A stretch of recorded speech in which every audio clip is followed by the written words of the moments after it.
সাম্প্রতিককালে একটি ঘটনা গোটা দেশ তোলপাড় করে দিচ্ছে। সেটি হলো বেঙ্গালুরু শহরের এক আইটি সেক্টরের কর্মী অতুল সুভাষ, তিনি আত্মহত্যা করেছেন। অভিযোগ যে তার স্ত্রী ডিভোর্স কেসের পাশাপাশি মার্ডার কেস, আনন্যাচারাল সেক্সের কেস, পণ প্রথার যে কেস, এরকম নানা রকম মিলিয়ে প্রায় 8-9টি কেস করেছে এবং তাতে জড়িত আছে আরও কয়েকটি নাম। সেটি হলো অতুল সুভাষের শাশুড়ি, কোর্ট জাজ, তার সম্বন্ধী এবং অতুল সুভাষের কাকা শ্বশুর। মারা যাবার কিছুক্ষণ আগে তিনি একটি 1.5-2 ঘন্টার ভিডিও করেন এবং সেটা পাবলিক প্ল্যাটফর্মে দিয়ে দেন এবং 24 পাতার একটা নোট দিয়ে যান। সেখানে তিনি পুরো ব্যাপারটাকে খোলসা করে বলেন, এন্টায়ার জুডিশিয়ারি সিস্টেম কিভাবে তাকে হ্যারাস করেছে এবং মৃত্যুর পথে ঠেলে দিয়েছে সেটা তিনি বিশদে ব্যাখ্যা করেন। ঘটনাটা একটু না খুলে বললে বিষয়টা বোঝা যাবে না, কিন্তু আমার এই ভিডিওর উদ্দেশ্য খবর করা নয়, কারণ আমার চ্যানেলটা তো এডুকেশনাল চ্যানেল, খানিকটা এন্টারটেনমেন্টের বিষয়ও আছে, কিন্তু মেনলি এডুকেশনাল চ্যানেল। তো এটা নিউজ চ্যানেল নয়, খবর করাটা আমার উদ্দেশ্য নয়। যেটা হচ্ছে যে এই ধরনের পরিস্থিতি কিভাবে আটকানো যায় এবং যদি এই ধরনের পরিস্থিতি চলে আসে তাহলে সেখান থেকে কিভাবে বেরোনো যায়, এই বিষয়ে আলোচনা করব। প্রথম কথা হচ্ছে এই ধরনের পরিস্থিতি যাতে না তৈরি হয় তারই চেষ্টা করতে হবে। আর যদি হয়ে যায় অনিচ্ছা সত্ত্বেও বা অনেক চেষ্টা হলো তা সত্ত্বেও এরকম পরিস্থিতি তৈরি হয়ে গেল, সেক্ষেত্রে কিভাবে বেরিয়ে আসা যাবে সেইটা নিয়ে আলোচনা করব। আমি আমার মতামত রাখবো, হয়তো আমি ঠিক নাও হতে পারি, কারণ একটা মাথায় তো সঠিক জিনিস নাও বেরোতে পারে। আপনারা কমেন্ট সেকশনে জানাবেন অবশ্যই যে আপনাদের কি মতামত, আপনাদের কাছ থেকেও শিখবো আর আমারটাও শুনুন। ঘটনাটা কি ঘটেছে, ওই বেঙ্গালুরু শহরে অতুল সুভাষ কাজ করতেন একটি বড় আইটি কোম্পানিতে, বড় ওয়েব ডেভেলপার, ভালোই বেতন পান, কিন্তু তার স্ত্রীর সঙ্গে কোনো কারণে বনিবনা হয়নি এবং গত 1 বছর ধরে, 6 মাসের কিছু বেশি সময় ধরে তিনি বাপের বাড়ি চলে গিয়ে সেখান থেকে ডিভোর্স মামলা ফাইল করেন। শুধু তাই না, খোরপোশ তিনি চান এবং খোরপোশ পাচ্ছিলেন কোর্টের নির্দেশ অনুযায়ী। তাদের একটি পুত্র সন্তান রয়েছে, তার জন্য 40,000 টাকা করে মাসে কোর্ট নির্দেশ দেয় দেওয়ার জন্য। কিন্তু এতেও সন্তুষ্ট হন না তার স্ত্রী। তার স্ত্রী, শাশুড়ি, কাকা শ্বশুর এবং সম্বন্ধী মিলে, মানে অতুল সুভাষের বয়ান অনুযায়ী, এবং কোর্ট জাজকে তারা হাত করে নেয়, করে এই টাকাটাকে বাড়িয়ে 80,000 টাকা মাসিক খোরপোশ করার জন্য চাপ দিতে থাকে। এছাড়াও 3 কোটি টাকা এককালীন কম্পেনসেশন। এইটা তো যতই রোজগার করুক, যত ভালো রোজগারই থাকুক, তার তো বাবা মা রয়েছে, ভাই রয়েছে, অন্যান্য আনুষঙ্গিক কাজকর্ম থাকে, হয়তো তিনি ফ্ল্যাট কিনেছেন, তার লোন রয়েছে। 80,000 টাকা যদি মাসে চলে যায় এবং যদি 3 কোটি টাকা তাকে দিতে হয় এককালীন, তাহলে তার থাকবে কি? এইটা তো গেল টাকার বিষয়। তারপর রয়েছে একটা সাংঘাতিক রকমের হ্যারাসমেন্ট। কিরকম? বছরে 23টা ছুটি পান অতুল সুভাষ। সাধারণত আইটি সেক্টরগুলোতে ছুটি কম হয়, কর্পোরেট সেক্টরগুলোতেই ছুটি কম হয়, গভর্নমেন্ট ফার্মগুলোতে ছুটিটা একটু বেশি। এখন ওই কেসগুলো সব জোনপুর নামক জায়গাতে করা হয়েছে। এবার বছরে তাকে প্রায় 40 দিন ওইখানে হাজিরা দিতে হচ্ছে। কোনোদিন হাজিরা দিতে গিয়ে দেখছেন সেদিন বন্ধ, কন্ডোলেন্স আছে। কোনোদিন হাজিরা দিতে গিয়ে দেখছেন যে সেদিন হয়তো বন্ধ রেখেছে। এরকমভাবে 40টা দিন তার চলে যাচ্ছে বছরে ওই কোর্টে হাজিরা দিতে গিয়ে। এখন তার 23টা ছুটি, বাকি 17টা তার টাকা কাটা যাচ্ছে। প্লাস ছুটির দিনগুলোতে সে যে একটু বিশ্রাম নেবে, সে বিশ্রামটা পাচ্ছে না। আইটি কোম্পানিতে কাজের চাপ প্রচুর, এদিকে মানসিক শান্তিটুকুও নেই। ফলে শারীরিকভাবে এবং মানসিকভাবে তিনি অত্যন্ত বিপর্যস্ত হয়ে পড়েছিলেন। তারপর অতুল সুভাষের বয়ান অনুযায়ী ওই যে বিচারকের আন্ডারে এটা কেসটা ছিল, তিনি এবং তার স্ত্রী এবং তার শাশুড়ি, এই 3 জন মিলে তাকে বলেছিলেন তোমার মরে যাওয়াই ভালো, ডিলিট ইউরসেলফ, এরকম কিছু বক্তব্য আমরা শুনতে পাচ্ছি। তো এইসব নানা কারণে আর সামলাতে না পেরে, আর কোনো উপায় না দেখে অতুল সুভাষ পাবলিক প্ল্যাটফর্মে ভিডিওটা ছেড়ে দিয়ে এবং একটা বয়ান দিয়ে তিনি এই দেহ ত্যাগ করে অমৃত লোকের উদ্দেশ্যে যাত্রা করলেন। এটাকে ঠিক মৃত্যু বলা যায় না, এটাকে দুরকমভাবে ভাবছে দর্শক, এটাকে দুরকমভাবে ভাবছে। এক শ্রেণীর দর্শক ভাবছে এটা মার্ডার, এটা প্ল্যান্ড মার্ডার, অর্থাৎ মৃত্যুতে উস্কানি দেওয়া, এবং সেই ধারাতে কেসও হতে পারে এমনটাই শোনা যাচ্ছে তার স্ত্রীর প্রতি। আরেক দল দর্শক ভাবছেন যে এটা হচ্ছে শহীদ হয়ে যাওয়া। কিরকম না, এই যে সিস্টেম, যেখানে ওর দিকটা দেখাই হলো না, এমন আইন তৈরি হয়েছে যে আইনে মিথ্যা কেস দিয়ে একজন ব্যক্তিকে এরকম ভাবে ফাঁসিয়ে দেওয়া যায়, তদন্তটাই হলো না, তার মধ্যে এত খোরপোশ, হ্যারাসমেন্ট। এমন একটা সিস্টেম করা উচিত যেখানে এত হ্যারাসমেন্ট অন্তত হবে না, কেস চলুক, ঠিক আছে, বছরে 1-2 দিন যেতে হোক, টাকা একটা দিচ্ছে, তারপরেও সেই টাকাটাকে বাড়ানোর জন্য চাপ, এরকম শুধুমাত্র মেয়েদের জন্য আইন, পুরুষদের দিকটা দেখাই হবে না, এই যে সিস্টেম যেখানে করাপ্টেড জাজ, উকিল, প্রশাসন জড়িয়ে রয়েছে, যাদেরকে ওরা এই পয়সা দিয়ে কিনে নিতে পারছে, কিন্তু খোরপোশ দেওয়ার পরে যে টাকা থাকছে সে কিনতে পারছে না, এইসব কারণে কোণঠাসা হয়ে গিয়ে যে মৃত্যুবরণ, অর্থাৎ জুডিশিয়ারি সিস্টেমকে এবং এই যে সমাজ ব্যবস্থার যে কালো দিকটা, এইটাকে নিজের জীবন দিয়ে যেহেতু তিনি দেখিয়ে দিয়ে গেলেন, তাই একদল দর্শক ভাবছেন যে তিনি শহীদ হলেন। তো আমাদের যেটা করণীয় সেটা হচ্ছে যে এই ঘটনা থেকে এটা না ভেবে বসা যে সব ক্ষেত্রে মেয়েরাই দায়ী, এটাও ঠিক নয়, আবার সব ক্ষেত্রে পুরুষরা দায়ী, এটাও ঠিক নয়। যদি আমরা ডোমেস্টিক ভায়োলেন্সের কথা বলি তো সেখানে দুটো দিক আসবে, একটা হচ্ছে রেকর্ডেড, একটা হচ্ছে আনরেকর্ডেড। অর্থাৎ যেগুলো সরকারি খাতায় ওঠে, অর্থাৎ কেস হয়, সেগুলো কোর্টে ওঠে। আরেকটা হচ্ছে আনরেকর্ডেড, মানে লোকচক্ষুর আড়ালে থেকে যায়। লোকচক্ষুর আড়ালে হয়তো থাকে না, আশেপাশে বাড়ির লোক টের পায়, কিন্তু সেটা প্রশাসনের যে খাতা কলম, সেই খাতা কলমে রেকর্ড ওঠে না, অর্থাৎ সেখানে এই ব্যাপারটা এই স্তর অব্দি পৌঁছায় না। তো একটা সার্ভে করলে খুব সহজেই বোঝা যাবে যে যেগুলো আনরেকর্ডেড কেস সেগুলোতে ম্যাক্সিমাম শিকার কিন্তু মহিলারা, কিন্তু সেখানে তাদের শিক্ষার অভাব বলুন বা আর্থিক জোরের কথা বলুন বা লোক বলের অভাব বলুন, তারা কিন্তু কোর্ট অব্দি পৌঁছাতে পারে না। কিন্তু যেগুলো রেকর্ডেড কেস সেগুলো কিন্তু এটা পুরোটাই উল্টোটা, সেখানে কিন্তু ম্যাক্সিমাম ফলস কেস হয়ে যাচ্ছে পুরুষদের এগেনস্টে। অর্থাৎ একটা কনক্লুশন টেনে নিলে কিন্তু হবে না যে মেয়েরাই দায়ী বা ছেলেরাই দায়ী, দুটোই হচ্ছে। আনরেকর্ডেড গুলোতে, মানে যেগুলো রেকর্ড হওয়া উচিত ছিল, সেগুলোতে মেয়েরাই বেশি ভিক্টিম, যেগুলো গ্রামে গঞ্জে শহরেও হয়। কিন্তু রেকর্ডেড কেসগুলো কিন্তু 60 to 70% হচ্ছে ফলস কেস, এবং এগুলো একটা মানে ছলনা, টাকা আদায় করার বা অন্যান্য বাহানা, এগুলো ছলনা। এবং এই ফলস কেসগুলো যাদেরই পরিবারে হয়েছে সেই পরিবার এইভাবেই শেষ হয়ে গেছে। বিচার তো সহজে পাওয়া যায় না, যে সময় বিচারটা পেলে কাজ হতো সেই সময় বিচারটা পাওয়া যায় না। 20-25 বছর পেরিয়ে যায়, তখন বিচার পাওয়ার পরে যে লাভটা, সেই লাভটা আর থাকে না, তখন শুধু আনন্দের ব্যাপারটা থাকে যে না আমি জিতলাম, সেই সমর্থনের, আত্মসমর্থনের ব্যাপারটা থাকে যে না আমি অন্যায় করিনি, আমি জিতলাম, কিন্তু তখন মূল্যবান সময়টা জীবনে পেরিয়ে গেছে। তো এই যে সিস্টেম, এই সিস্টেমের প্রতি অতুল সুভাষের অভিযোগ যে হ্যাঁ একটা মেয়ে এরকম করতেই পারে, ফলস কেস আমাকে দিতেই পারে। সিস্টেম কেন সেটা বুঝছে না? আজকে এই আধুনিক যুগে এসেও এইরকম সিস্টেম কেন থাকবে যে একদম অন্ধের মতো এদিকে বলছে আইন সবার চোখে সমান, সবার জন্য সমান, men and women are equal, gender equality, অথচ আইন অন্ধের মতো একজনকে সাপোর্ট দিয়ে যাচ্ছে যে ফলস কেস করছে, আর যে শিকার তার উপর অত্যাচার বাড়িয়ে চলছে। এই সিস্টেমের বিরুদ্ধে প্রতিবাদ করে উনি মারা গেলেন। তো যেটা বলছিলাম যে আমরা কোনো সিদ্ধান্তে কিন্তু উপনীত হতে পারবো না যে মেয়েরাই দায়ী বা ছেলেরাই দায়ী, পুরো জিনিসটাকেই রেকটিফিকেশন করা দরকার আছে।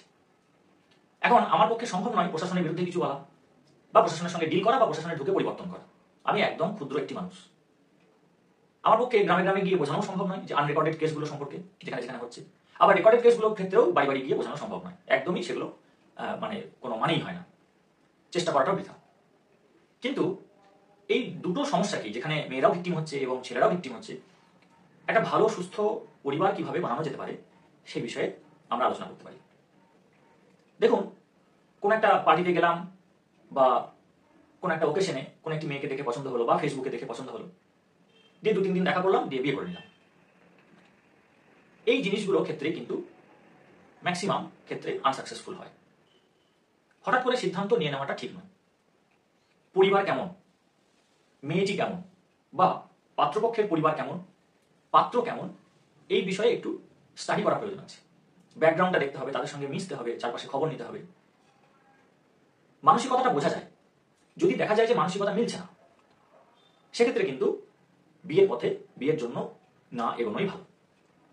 ধরুন একজনের এরকম ক্রিমিনাল মেন্টালিটি আছে যে টাকার জন্য মারধর করবে, কোনো ছেলের ধরুন, তো সেই ছেলে যে এরকম মারধরের প্রবণতা যার আছে সে সব জায়গাতেই কিন্তু এরকম করে থাকবে, বাইরে একরকম বাড়িতে একরকম, খুব কম ক্ষেত্রেই হয়। মেয়ের ক্ষেত্রেও খোঁজ নিতে হবে যে এর ক্রিমিনাল মাইন্ডসেট আছে কিনা, মিশলেই বোঝা যায় সে আর 4-5টা মানুষের সাথে কিভাবে ব্যবহার করছে, মায়ের সঙ্গে কেমন সম্পর্ক। মেয়েদের ক্ষেত্রে খুব সমস্যা হয়, বিয়ের পর যদি মেয়ের সঙ্গে মায়ের ভালো সম্পর্ক থাকে, অত্যন্ত ভালো সম্পর্ক থাকে, যে দিনে 4-5 ঘন্টা ফোন, সেই পরিবার কিছুতেই সুখী হবে না। হ্যাঁ 1-2 মিনিট ফোন করলাম, কথা বললাম, রেখে দিলাম, ভালো সম্পর্ক বলতে ভালো সম্পর্ক তো থাকবেই, মায়ের সাথে থাকবে, বাবার সাথে থাকবে, কিন্তু অতিরিক্ত যে গায়ে পড়া 4-5 ঘন্টা ধরে ফোন করছে, সেখানে মেয়ের পরিবার সুখী হতে পারবে না।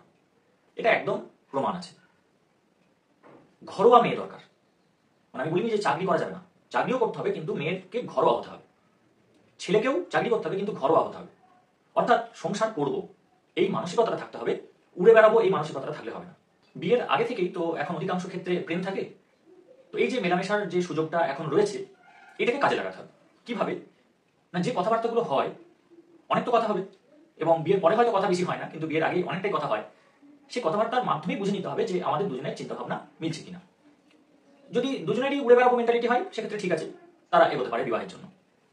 কিন্তু যদি একজনের সংসার করবার ইচ্ছা থাকে, যে জমিয়ে সংসারটা করবো, কখনো কিন্তু এটা ভাববেন না আমি এটা বলছি যে একজন চাকরি করবে আরেকজন সংসার করবে, এটা বলছি না, কিন্তু দুজনেই চাকরি করবে বা একজন চাকরি করবে, সংসারটাতে ফোকাস করছি। কারণ সমস্যাটা চাকরি নিয়ে হয়নি, সমস্যাটা সংসার নিয়ে হয়েছে, পরিবারটা স্টেবল হয়নি এবং একজনের জীবন চলে গেছে এটাতে। আমি পরিবারটা কি করে দাঁড়াবে সেটাতে ফোকাস করতে চাইছি, কথাটাকে কিন্তু অন্যদিকে নিয়ে যাবেন না। তো যদি একজনের সংসার করবার মেন্টালিটি থাকে আর একজন দেখা যাচ্ছে যে না, তার ফ্যামিলি প্ল্যানিং নেই, সে বাচ্চা এখনই চাইছে না, সে নিজের একটা বাড়ি চাইছে না, সে নিজের একটা গাড়ি চাইছে না, সে চাইছে ঘুরে বেড়াবো, বাচ্চা পড়ে নেবো, যদি ম্যাচ না করে সেক্ষেত্রে সেই সম্পর্ক থেকে সরে এলেই কিন্তু ভালো হবে। এখন কেউ বলতে পারে যে আমাদের বাবা কাকাদের আমলে বা দাদু ঠাকুমাদের আমলে তখন কি মেলামেশার সুযোগ ছিল? তখন তো জাস্ট বলেছে যে এই অমুক দিনে তোর বিয়ে, এরকম হয়েছে। বা 1975-80 সালে অমুক সময় ওই সময়গুলোতে শোনা যায় যে ছেলে হয়তো খেলে বাড়ি ফিরেছে, বলছে বাবু রেডি হও, তোমার বিয়ে আছে আজ, এরকম হয়েছে। তো সেক্ষেত্রে কি স্টেবল হয়নি? না, সেক্ষেত্রে স্টেবল হয়েছে, কারণ তখন পরিবারে গার্জেনের একটা কড়া অনুশাসন ছিল, সমাজ ব্যবস্থাটাও একটু অনুশাসনের মধ্যে ছিল, শৃঙ্খলা ছিল, একটা কড়া নিয়মের মধ্যে পুরো সমাজ ব্যবস্থাটাই কিন্তু চলতো। এখন যেটা অনেকটাই উন্মুক্ত হয়ে গেছে, ওয়েস্টার্ন কালচার ঢুকে পড়েছে। এখন মেলামেশাটা যেহেতু হয়েছে, তাই এটাকে কাজে লাগিয়ে পরিবারটাকে সুখী করতে হবে, এটাই হচ্ছে টার্গেট। তাহলে একটা পয়েন্ট বললাম যে একটু যাচাই করলেই বাজালেই বোঝা যায় মানসিকতাটা একই কিনা। মেয়েকেও পরীক্ষা করে নিতে হবে, ছেলেকেও পরীক্ষা করে নিতে হবে। যেমন এক মাস্টারমশাই আমাকে জিজ্ঞেস করছিলেন যে মেয়ের জন্য ছেলে দেখছি, তো ভালো ছেলে বুঝবো কি করে?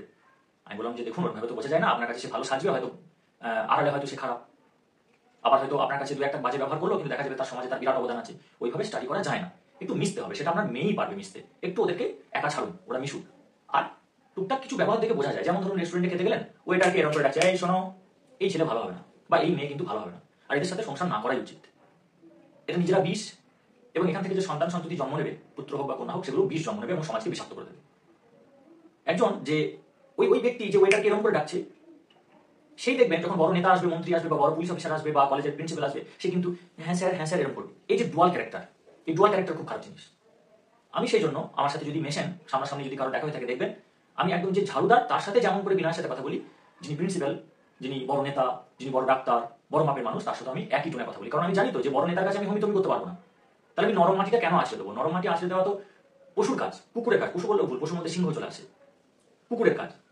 তাহলে এখান থেকে কিন্তু ছেলে ভালো না খারাপ সেটা চেনা যায়।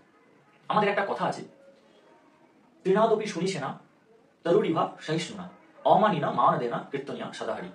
অর্থাৎ ঘাসের মতো নিজেকে তুচ্ছ মনে করে যে অপার বিনয়ী হয়, বড় বৃক্ষের মতো যার সহিষ্ণুতা, যেখানে অনেক কীট পতঙ্গ, সাপ পাখি এসে বসবাস করে, মানুষ এসে ডালপাল্লা কেটে নিয়ে যায়, তবুও সে কিন্তু সব সহ্য করে শীতল স্নিগ্ধ ছায়া দেয় এবং ফলমূল প্রদান করে। এইরকম যার সহিষ্ণুতা, অমানিন মান দেনা, অর্থাৎ যে নগণ্য ব্যক্তি তাকেও যে মান দেয়, সে হরির ভজনা করার যোগ্যতা রাখে। অর্থাৎ ব্যক্তিত্ব এরকম হতে হবে, অপার বিনয়ী হতে হবে, সহিষ্ণু হতে হবে। এই ধরনের যদি আপনি পেয়ে যান, তাহলে আপনার জীবনটা কিন্তু একদম স্বর্গের মতো সুখের হয়ে যাবে। এইটা খোঁজাটাই হচ্ছে আপনার কাজ। যে সময়টাতে আপনি মেলামেশাটা করছেন বিয়ের আগে, এই সময়টাকে আপনি ওই কাজের জন্য লাগান। আরেকটা হচ্ছে, বিয়ের আগে ধরুন আপনি বুঝে গেলেন যে সব ঠিক আছে, কিন্তু বিয়ের পরে অশান্তি শুরু হলো। এক্ষেত্রে একটা বিষয় হচ্ছে জমি ছাড়তে হবে। আপনাকেও একটুখানি নিজের যে জমি সেটা ছাড়তে হবে, স্ত্রীকেও ছাড়তে হবে। দুজন মিলে যদি একে অপরকে বোঝার চেষ্টা করেন, তখন কিন্তু সম্পর্কটা স্বাভাবিক থাকে। আর টুকটাক ঝামেলা তো হবেই, ওটা যত থাকবে তত সম্পর্ক আরো দৃঢ় হবে। ওইগুলোকে কিন্তু বড় আকার ধারণ করালে হবে না। একজন যখন চিৎকার করবে আরেকজন চুপ থাকবে, এই চুপ থাকাটা শিখতে হবে। দরকার হলে একজন সারা জীবনই চিৎকার করে যায়, একজন সারা জীবনই চুপ থাক, কোনো অসুবিধা তো নেই। আলটিমেটলি তো রেজাল্টটা তো ভালো হচ্ছে। আর এখানে যে আমি কেন হেরে যাবো বউয়ের কাছে বা কেন আমি হেরে যাবো স্বামীর কাছে, এই ব্যাপারটা, এই জিতেও তো খুব একটা লাভ কিছু নেই, সংসারটাই নষ্ট হবে। ছেলের কথা ভেবে, মেয়ের কথা ভেবে কিছু ত্যাগ স্বীকার করতে হয়। এই ত্যাগ স্বীকারটা যারা করতে পেরেছে, তাদের সংসার কিন্তু সুখের হয়েছে। কিছু কালচার ডেভেলপ করুন। যেমন আপনি যদি হিন্দু ধর্মাবলম্বী হন, আমরা যেটা করি সেটা হচ্ছে সারাদিনে সব কাজ হলো, আবার রাতেও কাজ করবো, কারণ এখন তো যা কম্পিটিশনের যুগ, তাতে শুধু একটুখানি কাজ করলে হয় না, আবার রাতেবেলায় এসে ছেলেকে পড়াতে হয়, রান্না বান্না আছে, ফলে কাজটা সারাদিন যতক্ষণ জেগে আছি ততক্ষণই কাজ। কিন্তু সন্ধ্যাবেলায় আমরা সপরিবারে ঠাকুর ঘরে যাই, তারপর আমি মন্ত্র পাঠ করি, ছেলে আরতি করে বা বউ আরতি করে, আমি মন্ত্র পাঠ করি, সবাই মিলে একটু আনন্দ করি। বা দুপুরে খেতে বসি, তখন একসঙ্গে সবাই খাই, তখন একটু গল্প করে নিই। তারই মধ্যে একটু আমার হয়তো মোবাইল ঘাটা বেশি হয়ে গেল, বউ একটু চিৎকার করলো, ছেলের একটু মোবাইল ঘাটা বেশি হয়ে গেল, বউ একটু চিৎকার করলো, বা বউ কোথাও কিছু জিনিস কিনবো বলছে, আমি একটু চিৎকার করলাম। এরকম করে করে কখনো ও চিৎকার করছে আমি সামাল দিচ্ছি, কখনো আমি চিৎকার করছি ও সামাল দিচ্ছে, এইভাবে মিউচুয়াল অ্যাডজাস্টমেন্ট। আর কখনো এরকম ভাবলে হবে না যে আমি কেন হেরে যাবো। এইটা হলেই কিন্তু ভাববেন যে আপনি বিষ ঢালতে শুরু করেছেন। এই পরিবার টেকানো যাবে না। হেরে যাওয়ার বিষয় নেই, আপনি নিজেকে তুচ্ছ জ্ঞান করুন। এই যে একটা পৃথিবী, এই পৃথিবীর পুরোটাই আপনি সারা জীবনে দেখতে পারবেন না। এই পৃথিবী, এই গোটা যে সোলার সিস্টেম তার একটা ছোট্ট অংশ। এই সোলার সিস্টেম, এই মিল্কি ওয়ের একটা ছোট্ট অংশ। এরকম 100,000 কোটি গ্যালাক্সি রয়েছে, সেটা একটা ব্রহ্মাণ্ড। এরকম ব্রহ্মাণ্ড রয়েছে কোটি কোটি। তাহলে গোটা যে ব্যাপ্তি এই বিশ্ব ব্রহ্মাণ্ডের, তার নিরিখে আপনি কিছুই নন। আপনি যে 70 বছর বা 80 বছর বাঁচবেন, এই সময়কালটাও এই যে পৃথিবীর যে ব্যাপ্তি সময়ের, তাতেও আপনি কিছুই নন। তাহলে কিসের হেরে যাওয়া, কিসের জিতে যাওয়া? আপনি বরঞ্চ হেরেই জিতে যান। তাতে আপনার সন্তান ভালো থাকবে, পরিবার ভালো থাকবে, আপনি নিজে ভালো থাকুন, আর 5 জনকে ভালো রাখুন। যদি কারো কোনো সমস্যা থেকে থাকে যেটা আপনি মিটিয়ে উঠতে পারছেন না, সেক্ষেত্রে কমেন্ট সেকশনে জানান, আমি চেষ্টা করবো আমার সাধ্যমতো উত্তর দিতে। আর যদি আমি কোথাও কোনো কিছু ভুল ত্রুটি করে থাকি, সেগুলো আমাকে একটু মেনশন করে দেবেন, আমি শিখে নেবো আপনাদের কাছ থেকে। ভালো থাকবেন, নমস্কার।